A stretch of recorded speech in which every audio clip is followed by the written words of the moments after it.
basically Christmas is cancelled. And that's what I was thinking of talking about. But then in this Narnia, in this fantasy world of talking beavers and giants and fauns and white witches and whatever, I found a very bizarre thing lying in the snow by the lamppost. An extraordinary paper, a paper that could only exist in Narnia, that could only exist in a fantasy world, that could only exist in a clown world. And that paper is called The Mythical Taboo of Race and Intelligence by John Jackson and Andrew S. Winston. And it's just been published in the journal Review of General Psychology. Now, what they are trying to argue in this paper, using the most appalling fallacious arguments that only a leftist who was concerned with power, concerned with his own aggrandizement and so on, rather than concerned with truth, could possibly use, is that despite all that we see with our own eyes, we are actually bewildered, we are wrong, we are confused, and there is no taboo whatsoever. There is no taboo on researching race and intelligence. That's what it sets out to prove. It sets out to prove that the most taboo area in contemporary science is not taboo.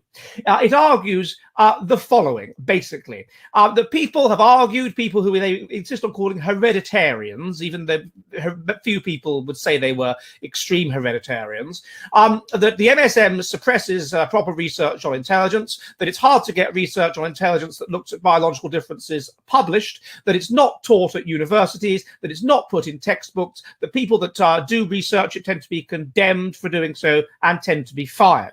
They argue that the argument of what they call the hereditarians is that experts deep down actually agree that there are group differences that are biological in nature in intelligence, that they think this for purely scientific reasons, that it is opposed for non-scientific reasons, and that we have a corrupt establishment that tries to suppress for its own political reasons these scientific results. And they go about trying to demolish this and showing that it's wrong. And they mainly attack a very good paper, actually, by Noah Carl and Michael Woodley of Manille, who some of you may have seen on here. Now, what they engage in is textbook fallacies. I've had a number of people that have contacted me and said they are doing degrees in philosophy and things like that. And anyone with the most basic understanding of philosophy would know that these were textbook philosophical fallacies. The first thing they argue is that hereditarians assert that their opponents believe that there are no biological differences and all biological differences are down to environment.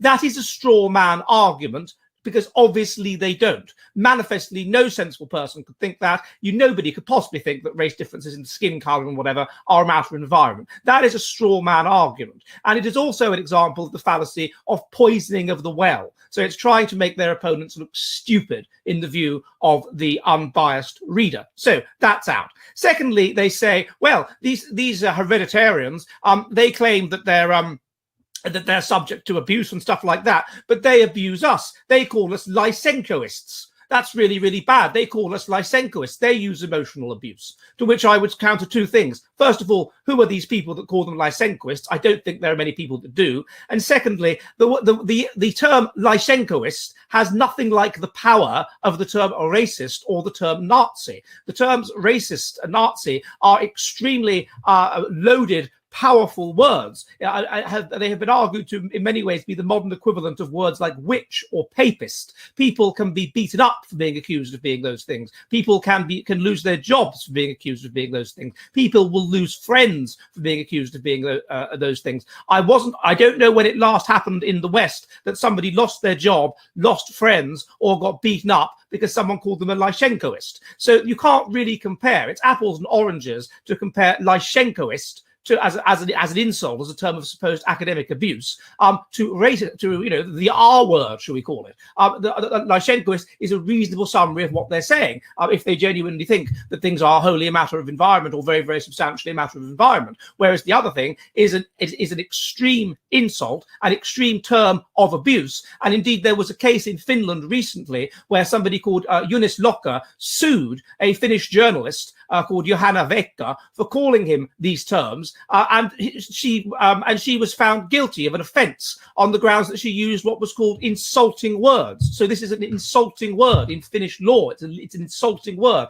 because of the power and virulence that it has. So that shows that it is that side that is emotional, and it is not the other side. The other side is merely engaging in a reasonable summary. So again, that is no argument. The next thing they argue is that in fact it's not true to say that the idea that there are biological group differences in IQ has wide support in the intelligence community, and their argument for that is that one particular survey that was conducted had only 75 experts. So that's not good enough because the sample's too small. To which it can be countered that they were people who were involved in the leading journal on the subject of intelligence and involved in the leading society which looks at the issue of intelligence. ISA, thank you, Space Gaucho and so forth, and those who have sent things in.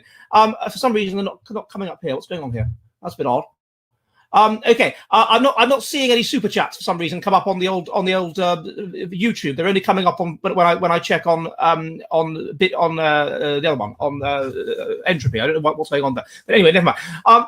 So that is again obviously absolutely no argument whatsoever. It can be dismissed out of hand. It's just being unreasonable. Secondly, cherry picking. This is another method which they engage in. They say that, oh, well, there's only 75 experts, but there are other surveys which have found the same thing. There are other surveys which have shown exactly the same result using large numbers of experts. So again, they are simply cherry picking their results in order to achieve their desired result. And this is no argument whatsoever at all. And anybody that was a reasonable peer reviewer would have picked up on this. But of course, I suspect that standards of peer review are weaker when it comes to things which back up the biological perspective, and that is what we would predict. The next thing that we have is they say that, well, there's no taboo. There's no taboo on the issue of race intelligence because people get their things published, and they go through many examples of people that have been able to publish stuff on this. What kind of cherry picking is that? What about all the examples of people that don't get their things published? What about all the examples of people that can't get things published with reasonable publishers or big publishers? Thank you, Brett, for your question. Or can't get things published in mainstream journals? What about all the things that are published in things like Mankind Quarterly, which almost certainly have been rejected from more prestigious journals first? So what kind of argument is that? It completely ignores the things that haven't been published. It's no good saying, oh, some things have been published. What about all the things that haven't been published and get rejected? And do they get rejected at a disproportionate rate? And if you talk to people that are involved in this, then you will find they increasingly get rejected, and the media are decreasingly interested in reporting these things. And I can speak from personal experience. Then they argue, oh, well, J. Philippe Rushton's book, Race, Evolution and Behavior, that was published with a mainstream publisher. Yes, it was. And as a consequence, they tried to prosecute him. His book was held up at customs because in case it offended against Canada's laws. His book was withdrawn from libraries. His book was a version of his book was withdrawn by the publisher under pressure. That is surely consistent with us dealing with something that is taboo, that it is most certainly taboo, rather than not taboo. Yes, Richard Lynn's stuff has been published. Who has it been published with? On the whole, it's been published with Washington Summit, which is a politically oriented publisher, because he can't get it published with mainstream publishers, as he states. His emeritus professorship has been withdrawn because of the stuff that he's done. This is surely consistent with the issue being taboo. Their books get banned from Amazon, as happened with Kevin McDonald's book and one of my books. And this is utterly ludicrous, desperate cherry picking to try to argue on the basis that some of these things get published, that therefore the issue is not taboo. Then they argue, well, that there's a paper by Carl and Woodley, and it argues that the media are biased against race, and it shows that by showing the illogical and stupid arguments which are presented in the media as fact, to which they counter in this paper, oh, well, we can't accept that because you have to have like longitudinal studies and things like that to show that done by academics to show that these things are the case. Well, that's just appeal to authority, isn't it? I mean, it's either correct or it isn't. They're either correct that the media are misinterpreting studies on race, misrepresenting studies on race, and presenting inaccurate conclusions, or they're not. So again, that is no kind of argument. That is just It's a bizarre appeal to authority, as if to say that the fact that what Carl and Woodley show that things are wrong that are published doesn't mean they're necessarily wrong. So we'll dismiss that out of hand as well. Then they throw in little insinuations such as that, oh, well, there's people associated with bad people like Richard Spencer and Ron Unz, who, by the way, they claim that Michael Woodley of Beni is associated with the anti-Semitic Ron Unz, who happens to be Jewish, but we'll put that aside. Then they argue that these people that research race and whatever, they don't really face much in the way of threats. Firstly, because when this evidence has been presented by Woodley and Carl, some of the researchers aren't intelligence researchers. Well, so what? They're researchers, thank you, Estelle Hellerson, of an hereditarian bent. Who cares whether they're intelligence researchers? Secondly, they argue that some of the papers aren't well documented. Well, so what? That doesn't really disprove the case. Thirdly, they argue that some of the papers were published in what they call far-right publishers. So what? That doesn't really disprove the case. And fourthly, they argue that they don't show that there's been some cases of discrimination against people who publish the opposite perspective, who publish from the environmentalist perspective. Now, all I can say to that is it doesn't prove that the fact there are other taboos, the fact that some aspects of an environmentalist hypothesis are taboo, does not prove that a particular hereditarian hypothesis is taboo. In fact, you could argue there are certain environmentalist hypotheses that are taboo. The hypothesis that homosexuality is significantly caused by environment is taboo. The fact that is taboo does not mean that race and intelligence as an idea is not taboo. I mean, what kind of argument is that? It's like A is A and A is A and therefore B is B. I mean, what kind of insane circular argument? Levels of cope, a joint execution says. Indeed, I mean, what kind of arguments are these? I mean, they're so bad. So I don't really know what I can say about that. Then they argue that the left faced discrimination in the 1950s. Well, so what? Of course they did. Yeah, I mean that for me that's the whole point. In the 1950s, leftist ideas were not dominant. It was rightist ideas that were dominant. It was the right that were in the ascendant. It was right-wing fanatics that were in the ascendant, and consequently they discriminated against leftist academics. So that's exactly what you'd expect. We shouldn't be surprised by that. What Carl and Woodley would predict is precisely that. That's exactly what should be the case. And now that it's the left, now that it's the radicals of the 60s that are in power in academia, you would expect those people to discriminate against the right, and that's what's being proposed, and that's what the evidence indicates is happening. Make the Cold War great against those trod with a purpose. Indeed, I mean, Joseph McCarthy evidently had a point. He clearly had a point. How can we now look back? Okay, he was an alcoholic and had all kinds of problems, but there's no question about it. He had a point. So then they argue that Woodley and Carl list all these people that have lost jobs, but some of them didn't lose jobs in quite the way we define losing a job, or something like that. So this is just nitpicking. This is just composition fallacy. Cheers, everybody. Cheers. The idea that you come up with a load of minor problems, and therefore you want to try and ensure that it's not ice cold, Noel Norman, because I'm English, so I don't drink ice cold beer. That is nice. I have to say that is nice. Anyway, so this is no argument at all. And then they say, oh, well, some of the people that Woodley and Carl cite as being examples of people that have been discriminated against or have lost jobs are not actually scientists or have no scientific training. And they give examples of Frank Ellis, who anyway is published in scientific journals. Thank you, Vix Cogging.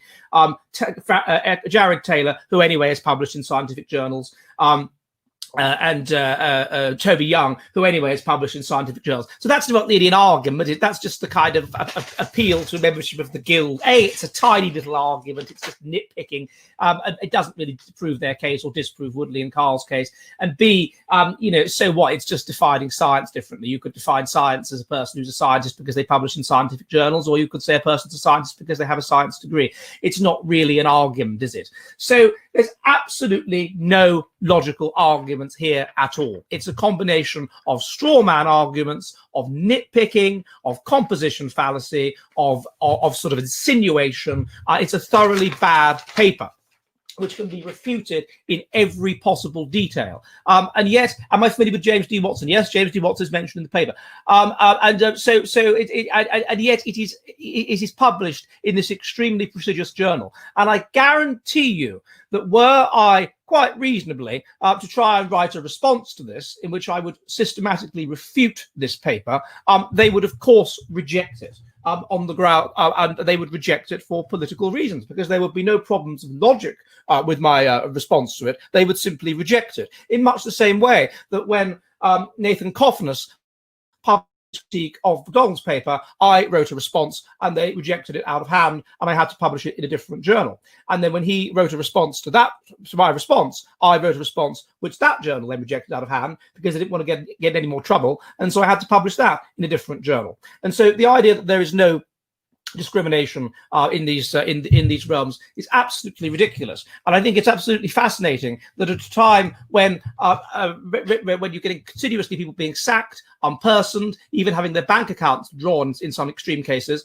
for involvement in these kinds of things, then you have a paper that's published in a serious scientific journal trying to argue that there is no taboo. I mean, it rather reminds me of the case under Queen Elizabeth I. There was somebody who said that the Queen Elizabeth I is suppressing free speech in England. And so to show that he was wrong about that, she had him thrown into prison for saying that. So, but that really proves it, doesn't it? I mean, I'm not suppressing free speech, and I will prove that I'm not suppressing free speech by locking up people who claim I am suppressing free speech. I mean, we really are dealing with the most fascinating cognitive dissonance, and that's what we're dealing with this paper. So, I mean, it can be rejected. I mean, some people will say to me, I should do a full-on video or whatever, going into it. And what's the point? I mean, it's so obviously bad. It's so obviously illogical. Go and look at it yourself. Go and read it yourself. It really is fascinating reading. No one cares, moves on, says then. Well, good. Okay, fine. No one cares. I will move on. And I will move on to the first of the many questions which you've said.